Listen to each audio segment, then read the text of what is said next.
ഇന്നത്തെ ക്ലാസ്സിൽ നമ്മൾ ഡിസ്കസ് ചെയ്യുന്നത് എർത്ത് മെഗറിനെ കുറിച്ച് അല്ലെങ്കിൽ എർത്ത് ടെസ്റ്ററിനെ കുറിച്ചാണ്. അപ്പോൾ ആ എർത്ത് മെഗറിൻ്റെ കൺസ്ട്രക്ഷൻ എങ്ങനെയാണ് വരുന്നത്, അതിൻ്റെ വർക്കിംഗ്, ഈ കാര്യങ്ങളൊക്കെയാണ് നമ്മൾ ഇന്നത്തെ ക്ലാസ്സിൽ ഡിസ്കസ് ചെയ്യുന്നത്. അപ്പോൾ ഇനി ഇതിൻ്റെ കൺസ്ട്രക്ഷനിലേക്ക് വരുമ്പോൾ എന്താണ്, നമ്മൾ നേരത്തെ മെഗർ പഠിച്ചിരുന്നു. അതിൽ നിന്ന് ഏകദേശം സെയിം തന്നെയാണ്. എന്തുണ്ട്, ഒരു DC ജനറേറ്റർ ഉണ്ട്, ഓംമീറ്റർ ഉണ്ട്. എന്ത് ചെയ്യുന്നു, ജനറേറ്റർ വർക്ക് ചെയ്യുന്നതിനനുസരിച്ച് ഓംമീറ്ററിലേക്ക് കറണ്ട് ഫ്ലോ നടക്കുന്നു. അപ്പോൾ ഇതിൽ നിന്ന് വ്യത്യസ്തമായിട്ട് അതിൻ്റെ ജനറേറ്ററും ഓംമീറ്ററിൻ്റെയും ഇടയിലായിട്ട് നമുക്ക് കുറച്ച് സംഭവങ്ങൾ കാണാൻ സാധിക്കും. എന്തൊക്കെയാണത്? ഒരു റൊട്ടേറ്റിംഗ് കറണ്ട് റിവേഴ്സറും റെക്ടിഫയറും. അപ്പോൾ അത് എവിടെയാണ് കണക്ഷൻ കൊടുക്കുന്നത്? ആ DC ജനറേറ്ററിൻ്റെ സെയിം ഷാഫ്റ്റിൽ തന്നെയാണ് നമ്മൾ എന്ത് ചെയ്യുന്നത്, അത് രണ്ടും കണക്ഷൻ കൊടുക്കുന്നത്. നോർമൽ കേസിൽ മെഗറൊക്കെ ഏതിലാണ് വർക്ക് ചെയ്യുക? DC-യിലാണ് വർക്ക് ചെയ്യുക. അപ്പോൾ AC-യിൽ കൂടി വർക്ക് ചെയ്യുന്നതിന് വേണ്ടിയിട്ടാണ് നമ്മൾ എന്ത് ഉപയോഗിക്കുന്നത്? ഈ റെക്ടിഫയറും കറണ്ട് റിവേഴ്സറും എല്ലാം ഉപയോഗിക്കുന്നത്. നമ്മൾ കഴിഞ്ഞ ക്ലാസ്സിൽ മെഗർ പറഞ്ഞിരുന്നു. മെഗർ പറഞ്ഞ പോലെ തന്നെ എന്താണ്, രണ്ട് കോയിലുണ്ട്. ഇതിനും കറണ്ട് കോയിലും പ്രഷർ കോയിലും. അപ്പോൾ കറണ്ട് കോയിലും പ്രഷർ കോയിലും രണ്ട് കോയിലുണ്ട് ഉള്ളത് കൊണ്ട് തന്നെ എത്ര ടെർമിനൽസ് നമുക്ക് കിട്ടും? 4 ടെർമിനൽസ് നമുക്ക് കിട്ടും. ഇപ്പോൾ കറണ്ട് കോയിലിൻ്റെ 2 ടെർമിനൽസ് C1 C2ഉം പ്രഷർ കോയിലിൻ്റെ 2 ടെർമിനൽസ് P1ഉം P2 നമ്മൾ കൺസിഡർ ചെയ്യാന്ന് വിചാരിക്കാം.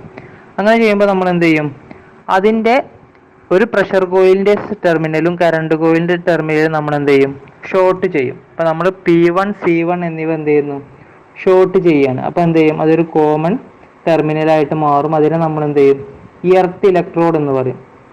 ആ എർത്ത് ഇലക്ട്രോഡ് നമ്മൾ എന്ത് ചെയ്യും, നമുക്ക് ഏത് എർത്തിൻ്റെ റെസിസ്റ്റൻസ് ആണോ അളക്കേണ്ടത് അവിടെ നമ്മൾ എന്ത് ചെയ്യും, ഭൂമിയിലേക്ക് കുഴിച്ചു വെക്കും. എർത്ത് ഇലക്ട്രോഡ് എന്ന് പറഞ്ഞിട്ട്. അതായത് കറണ്ട് കോയിലിൻ്റെയും പ്രഷർ കോയിലിൻ്റെയും ടെർമിനൽസ് ഷോർട്ട് ചെയ്യും. അതിനൊരു കോമൺ ലീഡായിട്ട് കൺസിഡർ ചെയ്തിട്ട് അതിനെ നമ്മൾ എന്ത് വിളിക്കും, എർത്ത് ഇലക്ട്രോഡ് എന്ന് വിളിക്കുന്നു. 2 കോയിൽസിൻ്റെയും ഓരോ ടെർമിനലും നമ്മൾ ഷോർട്ട് ചെയ്ത് കഴിഞ്ഞു. അതിനുശേഷം എത്ര ടെർമിനൽസ് ബാക്കിയുണ്ടാവും? P2 എന്നൊരു ടെർമിനലും C2 എന്നുള്ളൊരു ടെർമിനലും ഉണ്ടാവും. അവ തമ്മിൽ എന്ത് ചെയ്യും, മറ്റു 2 ഇലക്ട്രോഡിലേക്ക് നമ്മൾ കണക്ഷൻ കൊടുക്കും. അവയ്ക്ക് നമ്മൾ എന്ത് പേര് വിളിക്കും? PC എന്നീ പേരുകൾ വിളിക്കും. ആക്സിലറി ഇലക്ട്രോഡുകളായ PC എന്നീ ഇലക്ട്രോഡുകളിലേക്ക് നമ്മൾ എന്ത് ചെയ്യും, മറ്റു 2 ടെർമിനൽസ് എന്ത് ചെയ്യും, കണക്ഷൻ കൊടുക്കും. ഇതിൻ്റെ വർക്കിങ്ങിലേക്ക് വരുമ്പോൾ എന്താണ്, നമ്മൾ നേരത്തെ പറഞ്ഞു 2 കോയിൽസ് ഉണ്ട്, കറണ്ട് കോയിലും പ്രഷർ കോയിലും. അതിൻ്റെ പ്രഷർ കോയിലിൻ്റെയും കറണ്ട് കോയിലിൻ്റെയും ഓരോ ലീഡ്സ് നമ്മൾ എന്ത് ചെയ്യുന്നുണ്ട്, ഇലക്ട്രോഡിലേക്ക് E1ലേക്ക് കണക്ഷൻ കൊടുത്തു. ബാക്കി 2 ലീഡ് PC എന്നുള്ള 2 ഇലക്ട്രോഡിലേക്കും കണക്ഷൻ കൊടുത്തു.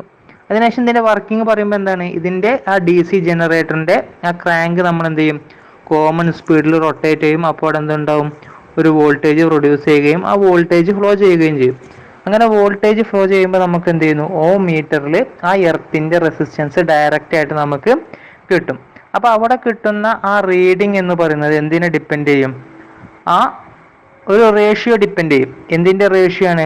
Voltage across pressure coil divided by current through the coil എന്നീ റേഷ്യോയുടെ അടിസ്ഥാനത്തിൽ എന്ത് ചെയ്യും, നമുക്ക് ആ